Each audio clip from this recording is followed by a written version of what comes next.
चुनाव में उम्मीदवारों के खर्चे पर पैनी नजर रखने वाला चुनाव आयोग इस बार उम्मीदवारों के खर्चे की समस्या को लेकर रिजर्व बैंक ऑफ इंडिया से भिड़ गया है। चुनाव आयोग ने आरबीआई को कहा कि उम्मीदवारों के लिए बैंक से कैश निकालने की साप्ताहिक सीमा 24,000 रुपए से बढ़ाकर 2 लाख कर देनी चाहिए, जबकि आरबीआई इसके लिए तैयार नहीं है। हालांकि अब आरबीआई के नए दिशा निर्देश के मुताबिक 1 फरवरी से चालू खाते में कैश निकालने की कोई सीमा नहीं होगी, जिसका फायदा उम्मीदवारों को भी मिल सकता है। पंजाब चुनाव में अब सिर्फ 4 दिन बाकी हैं। हर पार्टी के उम्मीदवार पूरे जोर शोर से चुनाव प्रचार में लगे हैं, लेकिन ज्यादातर उम्मीदवारों की शिकायत है कि नोटबंदी के बाद बैंकों से एक हफ्ते में 24,000 रुपए पैसा निकालने की सीमा उनके लिए मुसीबत बन गई है। बहुत मुश्किल हो रही है जी। इनफैक्ट हमारी कैंपेन है वो इफेक्ट हो रही है। कई जो खर्चे हैं उनको हम दे ही नहीं पा रहे। कई चीजें हमें खर्चा कम करना पड़ा।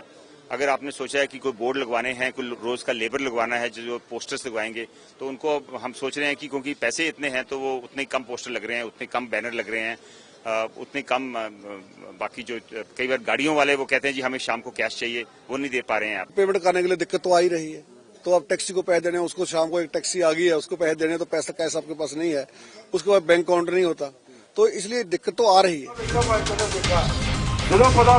चुनाव लड़ रहे उम्मीदवारों की ऐसी ही दिक्कत को देखते हुए चुनाव आयोग ने रिजर्व बैंक ऑफ इंडिया को 24 जनवरी को एक चिट्ठी लिखी, जिसमें चुनाव वाले 5 राज्यों में उम्मीदवारों के लिए बैंक से एक हफ्ते में पैसे निकालने की सीमा 24,000 से बढ़ाकर 2 लाख रुपए तक करने को कहा गया। लेकिन रिजर्व बैंक ने चुनाव आयोग के प्रस्ताव को खारिज कर दिया, जिसके जवाब में आयोग ने एक बार फिर आरबीआई गवर्नर उर्जित पटेल को चिट्ठी लिखकर इस मामले को गंभीरता से लेने के लिए कहा। हालांकि एबीपी न्यूज ने जब अलग अलग पार्टियों के उम्मीदवारों से ये जानने की कोशिश की कि क्या वाकई उन्हें चुनाव प्रचार में कैश की कमी का सामना करना पड़ रहा है, तो जवाब पार्टी के हिसाब से मिला।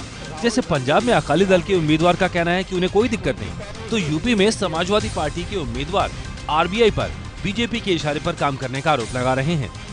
देखो, मेरे को तो कोई प्रॉब्लम नहीं आई इसके लिए। मेरी राय में तो ये बिल्कुल ठीक है। कोई मेरी पर्सनल राय ये कि इसको कोई बनाने की जरूरत नहीं, चेक में से पेमेंट्स कर सकते हैं। देखिए, ये आरबीआई जो है अड्डा बन गया है भारतीय जनता पार्टी का, और ये भारतीय जनता पार्टी के इशारे पर आरबीआई काम कर रहा है।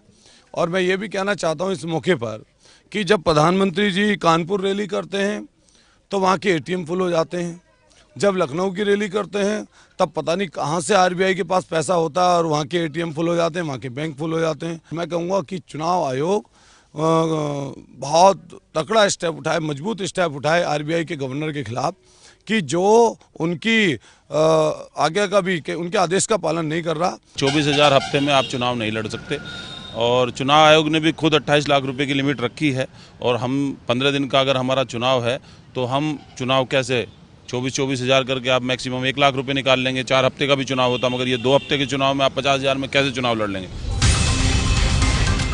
इस बार पंजाब, यूपी और उत्तराखंड जैसे बड़े राज्यों में उम्मीदवारों के लिए चुनाव खर्च की सीमा 28 लाख और गोवा, मणिपुर जैसे छोटे राज्यों में 20 लाख रुपए तय की गई है।